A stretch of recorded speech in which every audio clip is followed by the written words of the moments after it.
เกียมตำพุงได้นี่ได้คุณ เด้อกินตำหมูนำกันเด้อ มาเด้อกินตำพุงน้ำกันเด้อนี่มันตำมันแซ่บได้เหมือนง่ายกันกิน เสร็จแล้วว่า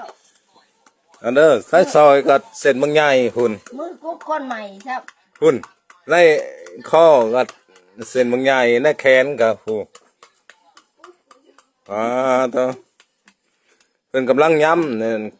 ตำแล้วเลยมาเด้อมาทุกคน ต้นเทียงตำหมูต้นเทียงแล้วไม่ช่องคนมันน่ะล่ะตำหมู มาเด้อกำลังสีตำพุงเลยเมื่อนั้นก็ลงคลิปแบบแซ่บได้เมื่อนั้นเพิ่นตำบริเพชรหลายคนกิน5-6 คนผู้แซ่บสุดยอดดอกเพิ่นตำพุงนี่แซ่บกูเถื่อ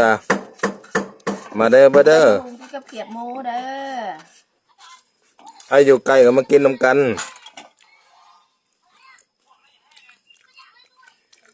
มารักแค้นกันเห็นบางใหญ่บางแน่นี่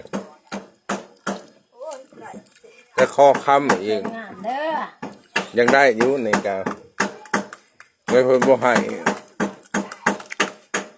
ให้ได้ฮะก็ซื้อมาใหม่ๆนี่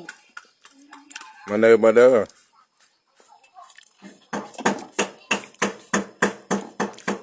พิ่นกำลังย้ำจนเพิ่นตำได้อยู่ใกล้แล้วมากินน้ำกันหลายคนมันแซ่บ จุไฟมันติดไอ้ขัวนี่มากเลยไม่เคยหอมเลย